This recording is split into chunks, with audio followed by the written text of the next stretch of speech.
خوتي ولا غير سيريو اقسم بالله 18 مليار دولار ميزانيه تونس. على بالك ما انت يعني تخيل الوزارات تاع تونس 20 وزاره و34 مهمه وبرامج و12 مليون 12 مليون مواطن يعيشوا ب 18 مليار دولار. ميزانيه الجيش الوطني الشعبي في هذا السايت هذا 21 مليار دولار، ولكن زادوا لها في تصحيح الميزانيه وصلت الى 28 مليار دولار. تخيل 12 مليون نسمه في تونس ميزانيتهم 18 مليار دولار وعايشين خير منا، ونروحوا نداووا عندهم ونروحوا نصيفوا عندهم، وحنايا الجيش فقط الميزانيه نتاعو 21 مليار دولار. يا سيدي معليش. بون باش نكون واضح في واحد الامر، ما يجيوش عندي واحد الناس بعد يبقاو يقولوا لي فتنه ومنها ومانيش عارف. شو داك الغريان اللي كيدير لها هكا يخاف يبعد، واحد الناس ولاو كيما هكا، نقول لهم السلام يديروا لي كيما هكا، يبداو يتهاجموا باش من بعد ما تقولوليش فتنه ومانيش عارف وبقى حاضينا وحنا احسن منكم. كي تكون فيديو ما تخصكمش، هذه المشكله اللي نواجهها معاكم. كي تكون فيديو ما تخصكمش ما تدخلولهاش، ولا كان تدخل تفرج وكحل وخرج. غادي نرد على ولد بلادي، ما يخصكمش شي، ما يخصكمش، باش من بعد كي نبقى نرد عليكم مانيش عارف شنو نقول فمي، ما تبقوش تقولوا لي فتنه. المهم سي سقلاب ولا شقلاب ولا مش عارف يسموه. اولا وقبل كل شيء راك تقارن في بلاد بحجم القاره ببلاد بحجم ولايه جزائريه. ثانيا انت راك تقول بلي الميزانيه تاع تونس كامل تقدر ب 18 مليار دولار، بينما الميزانيه تاع الجيش في الجزائر تقدر ب 28 مليار دولار، وراه غاية داك الحال. ما لازمش تنسى بلي الجزائر عندها حدود مع 7 دول غير مستقره امنيا، غير اللي يكون عندها بروبليم يجي يدخل من الحدود الجزائريه، غير اللي ما ساعدتش بلادها يجي يدخل الحدود تاع الجزائر. انت راني فاهمك، هذيك 28 مليار دولار راهي غايداتك، راك حاسبها راه تروح كورنيت باف وفرماج تاع لارمي، باسكو نتوما هذا ما تعرفوا كورنيت باف فرماج تاع لارمي لي توني جدد مانيش عارف انا الخلصه.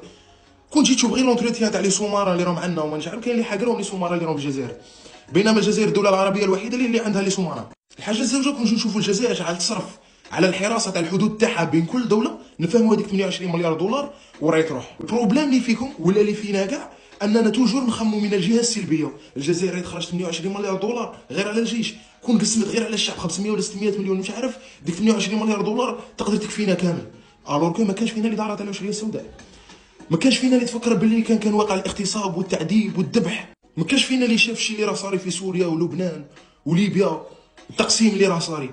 كون ما جاش عندنا جيش قوي وما جاتش هذيك الميزانيه تاع 28 مليار دولار اللي راهي غايداتك، كنا مقسمين، كون الجزائر مقسمه كيما راه صاري في ليبيا وغيرها من البلدان العربيه، كون رانا عبد عند كاش بلدان كيما بعض البلدان العربيه. غير احنا اللي فاتت عليه الجزائر الله يبارك فاتت على صوالح شابين، ونزيدوا دروك نكملوا عليها دروك وفرينا العدس واللوبيا وخليهم يثيروا نحاربوا بالبلوط ونوات كاجو. الجزائر توفر لك نوات كاجو وتوفر لك البلوط وتوفر لك اللوبيا والعدس، من بعد كي تصراك شي حاجه ولا يجوا عندك ارهاب ولا مش عارف يتسلطوا عليك الارهاب، كاع نحكموا حبه حبه حبه اللوبيا ندو قايسو. خليني ما تختصمني حش مرة والله سيريو قسما بالله. لا كان نكبر يولي في عمري 35 عام ولا 40 عام ولا مش عارف بالعقل اللي راكم تفكروا بيه نتوما، اللهم نموت على 25 عام ولا زيد كاش 3 سنين ونموت. الله لا يعطيني العقل اللي راكم تفكروا به قسما بالله. اللي تحيرني تشوف واحد شايف الله يبارك مفوت غايب شايف في الدنيا ومانيش عارف ما فاهم والو، ما قادرش ترن في الدنيا كيش راه يدور، مازال ما قدرش. راك تخرج من البلاد خويا، راك كيما انت باغ اكزومبل راك برا البلاد، دير روح حوس على التاويل تاعك خويا، بني حياتك اش دخلك انت بالجزائر. اللي يخرج من الجزائر ما عندكش الدروه باش كاين نوع من الانتقاد. انا كي نشوفك تنتقد قسما بالله كاين واحدين نشوفهم ينتقدوا نكمل لا فيديو تاعهم ونقول الله يبارك عندها الحق، وكاين واحدين تحسهم باللي عندهم عقده في الجزائر. هذا ماشي حوس ينتقد ولا يسقم الشعب ولا يوعي الشعب ولا يوعي الدوله ولا لا، هذه حوس ينتقد البلاد. المشكل تاعنا احنا الجزائريين انه الفشل تاعنا توجور نلصقوه في الجزائر. الدوله الجزائريه البلاد ما ساعدتنيش مانيش عارف، خرج منها خويا.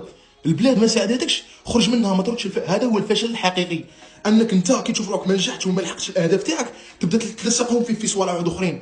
خرج من البلاد خويا، روح بني حياتك برا البلاد. اللهم نبني حياتي برا البلاد وما نهضرش في بلادي خويا بصوالح غير منطقيين. وكي راني نقول لك ما تهضرش في بلادك صافي با دير بلي ما تهضرش كاع، لا خويا كنت في العدس واللوبيا بقى في العدس واللوبيا، ما تروحش صوالح بعد عليك. الله يبارك انت راك كبير، انا اصلا نحترمك نحشم باش نقول لك خويا انت راك غلط، ولكن وصلتونا قسما بالله. شحال من فيديو شفتك فيها غير تشكل غير تشرم، بالك دي فوا تجيبها صحيحه هكا ولا مش عارف في لي سيجي تاع لوبيا وعدس، ولكن في صوالح اخرين خويا غير تشمر. هما كبير اجساد بغال وعقول عصافير، معاكم في كلش وموافقكم الراي في كلش، ولكن كي تجي في العسكر وتجي في الجيش غير كوبي خويا، باسكو اللي فاتت عليه الجزائر قسما بالله ما ساهل ثاني. الجزائر ما ولات دير في هاد لي با ما ترى فاتوا عليها صوالح كيما هذاك اللي عنده دار متسلطين عليه الخيان. كل خطره يجي خاين يدير له حاجه، كل خطره يجي واحد يكريسيه، شي يدير يبدا يقوي في روحه، يحط كلب، يشري مكحله، يبدا يدير في صوالح، فاهم؟ الجزائر صار لها كيما هاك. الجزائر كون ما فاتتش على صوالح ضروها وضرت الشعب تاعها ما توصلش دير هاد 28 مليار دولار ومانيش عارف. كون راهي 28 مليار دولار تروح في السكنات وتروح في المستشفيات ومانيش عارف.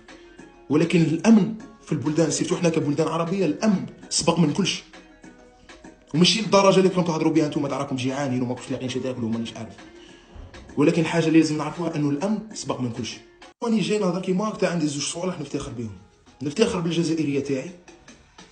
كاين اللي ينظر كي يسمع هاد الهضره باسكو مازال فينا العرق تاع الحركه. كاين واحدين هنا مازال فيهم العرق تاع الحركه. عليه كي يشوف واحد جزائري يقول لك انا نفتخر بالجزائريه تاعي، يبقى يقول لك هذه العقليه الفكر تاع منا وردوك داروا لك كيما هاك باش انت تولي تفكر كيما هاك. لا الحمد لله يا ربي، نفتخر بجوج صوالح، نفتخر بالجزائريه تاعي ونفتخر بالاب تاعي. الاب تاعي 50 عام، 50 عام، ما نقولوش 50 عام، نقولوا 30 عام، باسكو دروك راه في عمره 50 عام. 30 عام وهو داخل تحت الروغارات، خدم مصلحه، خدم كلش لي ما تجيش على بالك شي بني تاعي يخدمها، كاع صوالح تاع الجرجير خدمهم الاب تاعي. ولكن الحاجه اللي خلعتني فيه وخلتني نتعلم منه هاد الصوالح انه جامي سمعته قال البلاد، وجامي سمعته قال بوتفليقه، وجامي سمعته جبد اي رئيس ولا جبد البلاد ولا جبد الجزائر ولا رد الفشل تاعه في البلاد. والحمد لله يا ربي لحد الان مازال لحد الان في عمره 50 عام الحق وصل وين بغى، حقق الاهداف تاعه، ومازال لحد الان يخدم ويزيد يحاول يحقق اهداف واحده اخرى، وجامي راح للحرام وجامي حصل في البلاد، وجامي قال نخرج من البلاد. ربي يهديكم قسما بالله. لازم نكبروا شويه في عقولنا، قسما بالله لازم شويه نكبروا في عقولنا، باسكو رانا كارثه. القناعه والو عند الجزائريين، القناعه والو، الافكار السلبيه، على ما نحصلوش في روحنا احنا منظمين. اسكو احنا جزائريين منظمين، احنا كشعب احنا ماناش مجملين على بعضنا البعض. كيش راك باغي تعيش غايه وانت ماشي مجمل، احنا ماشي مجملين على بعضنا البعض. نفس السوجي نبقاو نعاودوا فيه غير هو. ها راه لا بروف خرج من الجزائر ومازال باقي يهضر بالجزائر، مازال معقد من الجزائر. اسكو القاوري شفتاه يهضر في بلاده؟ القاوري تلقاه يخدم على بلاش، القاوري يخدم ويدخل في الدراهم، جامي سمعت انا القاوري على السوجي تاع البلاد، حتى تلقاه ينتقد البلاد خطره ولا بعدا ما يزيدش يبان. حنا الجزائر بلدان عربيه راهم عايشين في الخراقطه منا، جامي سمعتهم جبدوا النصارى بهم تحيلهم، جامي سمعتهم جبدوا الدوله تاعهم ولا البلاد تاعهم ولا حصلوا في البلاد. السلام عليكم.